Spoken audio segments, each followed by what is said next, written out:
welcome, welcome. Come on in, come on in. Where you going? Stay right there because you found the right video. Indeed, and give yourself a like for finding the right video right here on NRG TV. NRG Lounge is indeed the podcast that you're actually been listening to and actually watching. And I am your host, Simon Says. Now, today, right now, I got you a content creator who knows how to create content out of all interesting sounds. And then you wonder, where did she get all these sounds from? But then you realize, hey, that forehead must have great ideas. The one and only Nimo Karanja is right here. How are you doing, Nimo? I'm okay. No, but you look awesome. You brought it out today. Thank you. You make it always weird. bring it. Yeah, Always. clearly no humility, no humility. No humility at all. We don't. Yeah, exactly. But even I love how you embrace that indeed you indeed do have a forehead and indeed that's who you actually are. I know. Exactly. What's wrong with it? What do you think is unique about people with big foreheads? We are pretty. That's what it is. All of you. Yeah. Not the hairline is missing. Show me a girl that has a big forehead that is not pretty. Comment underneath. I gotta know. I comment underneath. Sure, I'm waiting. Exactly. Now you have a very interesting mind. Because, yes, you do. Mm-hmm. Because we can actually see, you know, one thing I like even know, we talk about creative is that you show a representation of yourself with the content that you actually make. Yes. Correct. Yeah. And now, through the content that you actually make, how do you even, going about in the process, do you ever, you script up your content, correct? Yes. Why? Mostly it depends with what I'm shooting. There are those that are just, a funny sound that I'll be able to do it on the spot. Mm-hmm. But there are those, especially for brands, you have to sit down and think about how is this brand going to fit into this content, or rather a piece of concept, rather. Mm-hmm. So you have to sit down and script a brand engaging by concept. And it just doesn't look like it was just placed, but it makes sense to the concept of the video as a whole. And also, I remember when I started out my throwback videos, which is mostly what most people know me for. Yeah, those two dances. I just used to wake up, not wake up, but the first time it was accident. Like, I was just doing it for me, so there was no much planning. But right now, I have to maybe do research. When was that particular song released? Because remember, most of the songs were uploaded on YouTube from 2009. Some songs were released in 2001, 2002, 2003. There was no YouTube then. Sure. So you have to do your research. And then now I have to do research in terms of what were people doing at that particular time. And then I do a script on the best way to represent now that particular time, what were we doing, the clothing and all these things. Can you really dance? In a sense, because at times, you can do, like, how many takes do you do in your dance videos? Like, so many times. Seriously? So many, especially, it depends with some styles. It's been so long since I did them, right? Like which one? Like which style? Like the other day I did a video of Get Down. The song by Boda Matrax. Yeah, by Matrax. Yeah. And it was Get Down. And then now I'm 20-something years old, and I realized to Get Down is not. The knees are going home. Exactly. It's not like when we were in high school, we would get down like even the whole day, not get tired. And then I would realize, like, when I'm watching the video back, I'll be like, it's not perfectly like, see, get down, like, what should I get down? And I want to capture the moment. So I found myself, recording that so many times to get perfectly. Sometimes the waist is not moving like that, it's not coming out the way we used to dance. So you have to do it again. I have to do it again. Oh, see, that meticulous. Yeah. How many takes have you done? Like, how many takes have you done? Like, let's say, a piece of content there. A lot. Sometimes I can't count. But Minimum, I'd say 4. 4 takes? Yeah. Minimum 4? Minimum 4. But I get you, because even takes are many. Yeah. By the way, you guys who actually consume content, you have to realize that these guys do so many takes in order to actually get it right. And yet you have to make it look as if it was like a one take kind of thing. Exactly. So you have to make it look like you did it effortlessly. Like, we make it look easy, but... Now, because as a content creator, you can never be someone who says, I'll never repeat myself, and yet you're over here doing takes. So are you more patient with people when you actually now have to, like, for example, engage with them and say, wait, but I'm not repeating myself here. Yeah. You're not patient with people, you're only patient with yourself. I'm not a very patient person, so I'm also not patient with myself. Sometimes I'll be like, is what takes in the Tosha, that's it. Like, I'm not doing it again. Like, it is what it is. It is what it is. Just dish it out This there. is the best I could do. I'm not a very patient person. At all? Yeah. Really? Yeah. Okay, that's very interesting. That means shocking because someone would think like, no, Nimo can actually. No, not. Especially when it's like time. Mm. No. When you release content out there, I know even you get a lot of. What's the biggest piece of child apart from the dancing? The dancing ones we get a lot, right? Yes. Yeah. I'm intrigued the ones with the brands. Yeah. For example, quickly, when you engage with brands, your first one. Remember that first brand that you actually did? Yes. Even if it's just some. Now, how was that when you're establishing now discussing? So, ni how much? Yeah. I remember my first deal. It was a big company, but it was through an agency, and I wasn't being paid well. Like I knew, given this brand, I could get more. This money. But remember, this was like now I considered it to be like my internship. You know, like I needed that one brand to prove myself that I can actually work with brands. So it was a 3-month contract. I was like, perfect. This is like internship, at least for an fair. You know, like internship, you're not choosy. Yeah, so I was like, this is my first brand. They've approached me. It's a big one. So this is my chance to prove myself. You know, to get my one foot inside the door. Okay. And then from there, now I'm sure things will grow, and that's exactly what happened. And now, is there anything that even when you learn from that first thing, how did you learn now how to value yourself? What did you equate? Like, what are you looking at? Are you only looking at your numbers, or are you looking at the effort that you actually put in to make this piece of content? Yes. One thing when I got into that campaign, as I said, it was a big brand, and we were with other like creatives, big brands in the mainstream, you know, like big names. And I remember when we were being reviewed, it turned out that I had the highest engagement. And they gotta know! Like, let me tell you, now they're thinking, you know, when I was starting out and working with these names, I was like, hey, you know, you're like an aunt. Yeah. There's nothing I'm bringing to the table. Najidarao, basically. But now what I learned from those reviews is when you're a small brand, you know, like I was barely even maybe 10 Gs followers on Instagram at that time. When your numbers are small, you have a community that is really watching on you, and so your engagement is high. And I realized, like, you know, sometimes you don't have to value yourself based on just followers. You can value yourself based on your engagement and also the quality and the concepts that you do. Like now, by the times I've realized now, by the times brands are approaching me, they have seen the quality that I do for other brands, and they want the same thing. Now you won't tell me you want the same thing and you're not able to match up the price. So for me now, where I'm at now, I don't even care about followers. Like I would stay on the same number of followers and I'm okay. What I'm focusing on is producing good quality content. Also, one thing I appreciate from that first gig, in as much they were not paying well, they were doing our production. They were doing our so the quality of production released out there gives a perception like hey, Nimo! Yeah, Nimo! So they also introduced me like to good quality videos. And I've never looked back since then, you know. Yeah, that makes sense. Yeah, so that made me, you know, even my value to go higher because I produce quality videos and also engagement wise. So I don't care about followers. Yeah. And but a lot of people are seeking those followers. Everybody's thirsty out here. Like, give me those followers. Give me that. That's what everybody's actually because you're validating yourself. Can I give you a good example? Go ahead. Okay, not out to mention names, but I'm sure especially if you're active on TikTok, you've met people with even like over 1 million followers. Or even 300,000 and above. Yeah. Name a brand that they have worked with. Zero. Hakuna! Guys, that's it. And why is that? Why is that? Speak on that. Why is that? I think most of them have not known the value of branding yourself. Like, it's not just about followers, it's how you brand yourself. People are gonna hate on Asia, but that girl has made a brand. Yeah. It's a brand. It's not just a girl who does TikTok. It's a brand. Yes, and you have to do the same. It does not matter whether you have 10K followers, create a brand. Creating a brand. You know, that's easy to say. Create a brand. Sasa hiyo what do you mean, like, I create a brand? Now, in the sense that, is it now, what is brand to you in the sense that, because, you know, people would say brand is reputation. Yes. Exactly. Yes, it is. Brand is primarily reputation. But how do you now establish that reputation?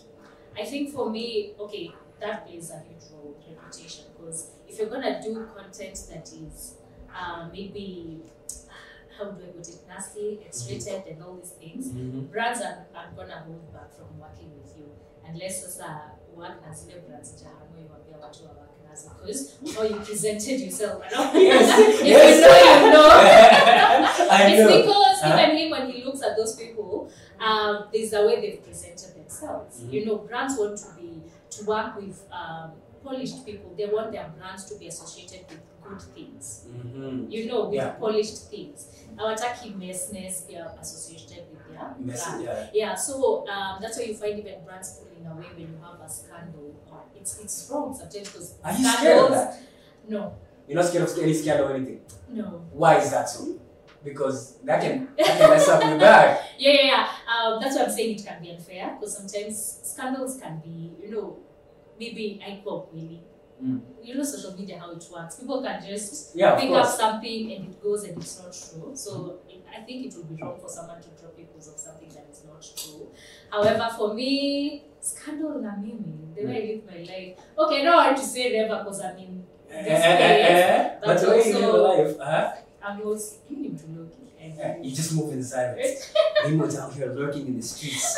Just like that. And I don't, it's for you to actually get it. But I get what you mean. Now, here's the question we ask. Do you always want to be at the mercy of even sponsors and everything? Here's what, because, you know, times there's a dry spell. Yes. And men would know that. But at the same time, there's also a creative dry spell for even creators. Now, in that dry spell, what are you doing? I think one thing I've learned, because I used to be in employment before, and then now I came to this other side where it's like business. There are good months and there are bad months. So one thing I'd say I've learned is how to stretch my money. Like prepare for the bad times, honestly speaking. Prepare for the bad times, but also have things that you're doing. So for me, I've found that content directing and content strategy works for me. Even sometimes, you know, I can offer services as a social media strategist, and it works for me during those dry spells, as you call it. But I think what has worked for me mostly is just planning myself, planning my money to take me through this. Do you ever at times look at your content and then you look at yourself and you wonder, guy, am I a normal person? Because, you know, at times, I would like, because even sometimes when I make music content, like, when I did that, you know, like, have you ever look at yourself like that? Yes, sometimes, first and foremost, I think I'm a very funny person. Oh. So I laugh at you laugh at yourself? I laugh at myself. I go, what did that? Imagine this, like, I sometimes I die from some of the things that I put out there. So it makes me laugh at a personal level. But also sometimes I'm like, oh, oh, I know, because that can also even, because even when you, sometimes you watch yourself. Yeah. Do you watch every video that you release? Before I post it? Yes. After posting now. So it's not awkward for you to watch yourself at all?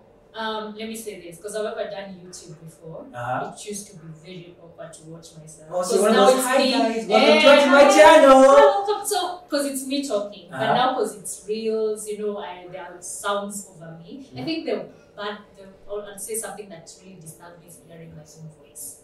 Really? Yeah. Why? I don't know. Not to get that confidence of like listening to your own voice over like even voice notes and anything. No, voice notes are okay. I don't care. But now something that has already turns up, that sound, I don't know, it just creeps me out. How do you feel like you sound like? Sometimes good, sometimes bad. Like what is that about? Sometimes we go and I sound. But when you maybe quietly, sometimes I'm like, It takes some time to get used to by the way. Yeah, even like just let's say I'm here and someone is watching my content there and it's my sound playing. Yeah. Oh, no. Ooh, how do you? No. Wait, I know what you mean. Yeah. But first of all, quick one, just grab a cookie because we're gonna jump into a deeper conversation on content creation. But even your business person out there, you want us to eat your cookie, not in the bad way. Pause, man. That's what you thinking. No, you want to eat your product or even drink whatever you drink. We got you right here on NRG Lounge. We can actually partner with you. You can be right here, and Nimo could actually be taking a piece of what it is that you actually have to offer as a business. Remember that. But now, even when you're talking about even content creation, there's an aspect to it in the sense that do people respect that indeed when you walk out there that you can actually even say, hi, brother, it's nice to meet you. I am so-and-so. I am managing director of this company. Yeah. Hi, I'm so-and-so, whatever. Hi, I'm Nimo. I'm a content creator. Is that what you have to introduce yourself? How do you introduce yourself? Now, do you think that that gives the same respect? No. Why is that? I think it also depends on the spaces that you're in. Gen Z will respect it. Yeah. Gen Z will respect it. But I'll tell you for sure, Ukosha go don't want to get a job.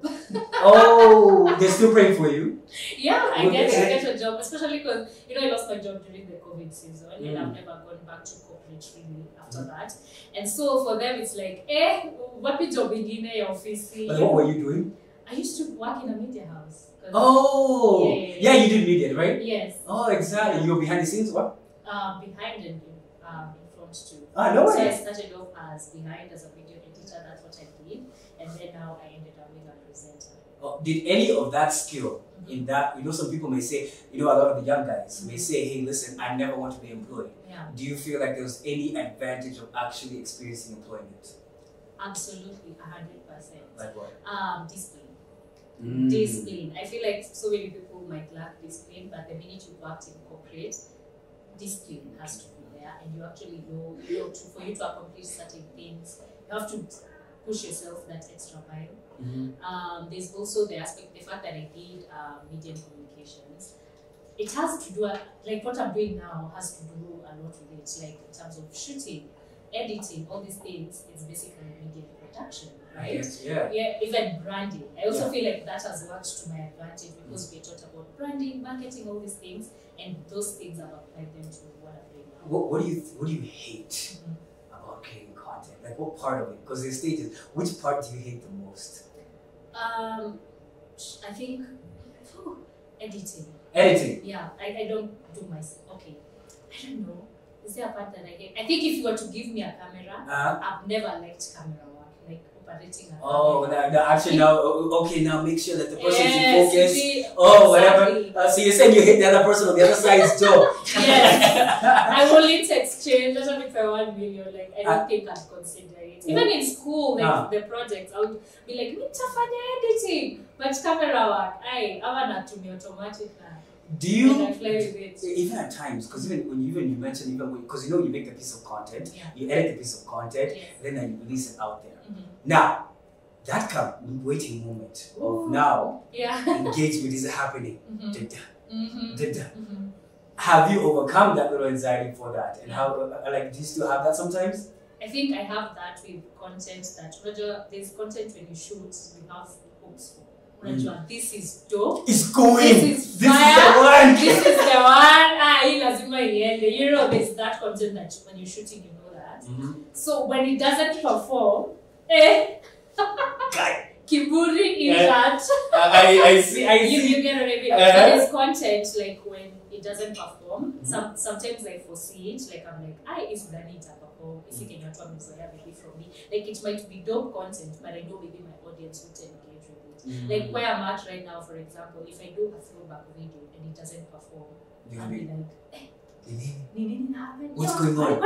You don't like me anymore? Yeah, exactly. So it depends on the content. Do you think you evolve as a content creator? Yes, you do. How have you evolved? Basically, I feel like I don't know what to answer that, but in a sense like this, let me give you like a quick for example. Like for example, even me when I'm creating, create short form. Then you try to like get just a little bit of this long form, and then you're like, okay, maybe this is like a cozy place. Maybe I can try this. You evolve in different minds, and even now you say, oh yeah, this type of content was working. For example, the old school throwback. That's your safe zone. Yeah, that's my safe zone. But I then feel like I'm in that stage right now where I feel like I am evolving. Maybe I'm outgrowing some of the content that I used to do. I've also evolved because I remember when I was starting out, or rather what made me gain kidogo followers via TikTok. I used to do like Nairobi girls dating sim videos, Nairobi girls in discretion, Nairobi girls with babas. Now it's a thing on TikTok, Now it's a thing. You started it. She's the OG. She started this stuff. You guys out here following. I think I can say it confidently. Say it with your chest. Talk to them straight. Who started the Nairobi girls trend on TikTok? I did. Oh yes. Say it with your chest. So anyway, when now I did the throwback, I had to transition and be like, this didn't work for me. Like it gained me followers and mileage on TikTok, but it didn't pay the bills. But now throwback, which I did by it was just oops, and it worked for me. So there was that. So it just comes reinventing yourself. That's true. That's a key thing. Yeah. By the way, now the young guys out there, as you wrap up quickly. Yeah. Now, little young guys out there, you're right there. You followed her. You've consumed this piece of content. Now you've reached. Now maybe we'll talk to her right there. Yeah. That little girl is now. She wants to become famous. I want to wear a nice little outfit like that and be interviewed and be good enough to actually be right here on NRG Lounge, to be hosted by Simon. Yeah. But at the same time, I also want to know, how can I brand myself appropriately to be worthy of actually being a content creator who can actually earn a living? Okay. I think okay, so first and foremost, impossible. It's not a joke. Like impossible. Be consistent with what you're doing. And then another thing would be when you think about big companies, whether they do it yourself, the same thing. Be consistent. They don't post once, they launch one thing and they disappear. They do it consistently. So I'd say consistency, and also brand yourself in a good way that brands will want to be associated with you. Exactly. Yeah, you heard? You heard. Umesikia. If you've heard, leave a comment right underneath, and make sure you listen to this. Make sure you follow Nimo on all our social media platforms, most preferably on Instagram. You prefer Instagram? Instagram and TikTok. Well, why? Yeah, that's what we don't even on other platforms. I'm not active. Yeah. But anyway, make sure you keep on following on all social media platforms, and thank you so much. Energy Radio.